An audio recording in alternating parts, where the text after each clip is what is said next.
Hello YouTube, Unidragon here again with my third YouTube video.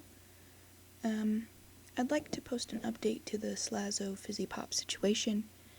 I script this, FIZZIP0P, also known as Shy, has posted a tweet regarding the situation.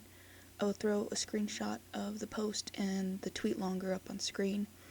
Basically, Shy states that Michael reached out to her on May 27th after learning she was planning on speaking out on this.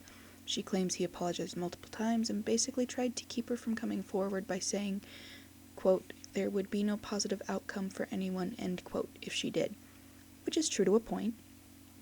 She states in the same paragraph that she never wants this to happen to anyone, that also she doesn't really believe that he's changed. She states, this is taken right off of her post, quote, he says things were lied or taken out of context, but never denied his actions, end quote.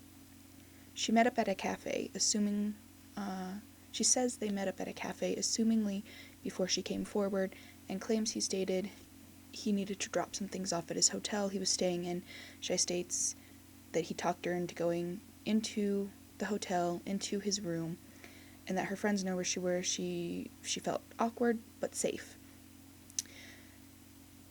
She says he tried to get a hug out of her, to get her to sit on the bed and talk. Shy, who has or had a boyfriend at the time, I'm not really sure, I think she still has one, the same one, does not deny that she states, quote, maybe if me and my current boyfriend don't work out, end quote, when Mike asked her about possibly getting back together. She quickly apologized and left after that. She then goes on to say that she understands if people don't believe her because she has no physical evidence, and attach screenshots, but they are long, so I will leave them in a link in the description, as well as to her posts, and I will throw a couple of screenshots up, but I'm not going to do everything because there were like 23 of them, which is a lot. So in the shots, Michael starts the conversation by saying, someone said they were going to tweet about us. She shared a screenshot to her. I'm going to assume this was from the other girl that he was talking to, and that Shy decided to warn her. Shy told Mike, quote, I've heard you've been weird to others, end quote. Slazo states that he's scared and wishes to solve things privately.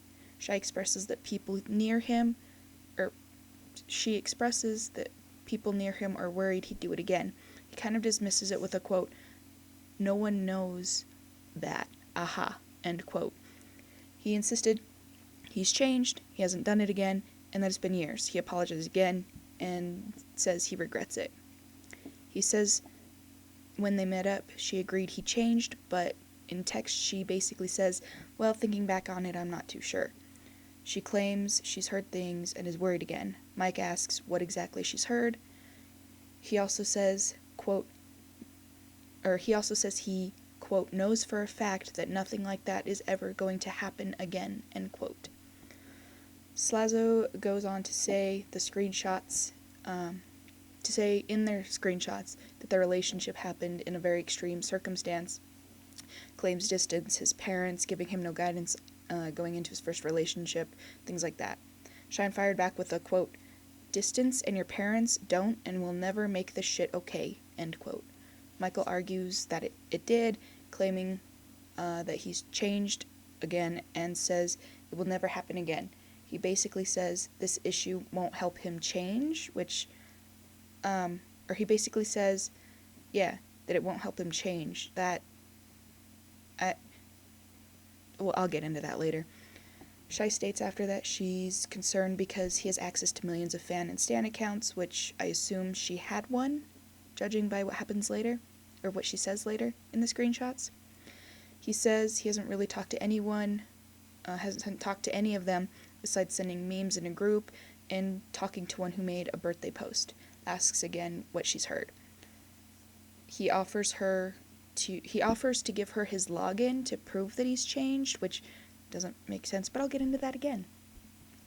He does a last, attempt to keep her from posting the situation. I should mention that Slazo has exchanged a DM or two with KEEMSTAR, but I will not go over that in this video, so please read up on that as well. I've linked it below. Before I move on, these are my thoughts on the situation now.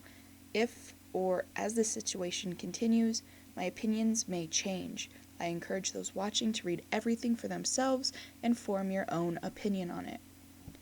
I feel like going to the cafe to work things out was a good idea for the most part, for closure for her.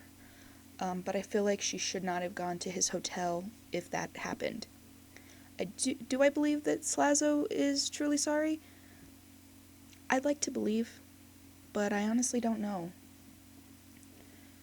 Whitney James, a Health University of Utah student in social work in 2015, says in an interview transcript that she believes abusers do feel guilt and shame, but they continue because it's a pattern they've learned or witnessed. They want power and control, and will blame anyone in their lives about their problems instead of accepting it. She basically then says that while some abusers are manipulative, some genuinely want to stop but don't know how. She recommends therapy for that. I will link that in the description below if you wish to read it. It's a short little transcript, but I think it offers a little bit of insight onto this situation. I want to believe Michael is truly guilty and wants to change, but I don't personally know Slazo. The guy I see on screen, I believe could feel guilt, but is the guy on screen the real Slazo? What do you think? Tell me in the comments below.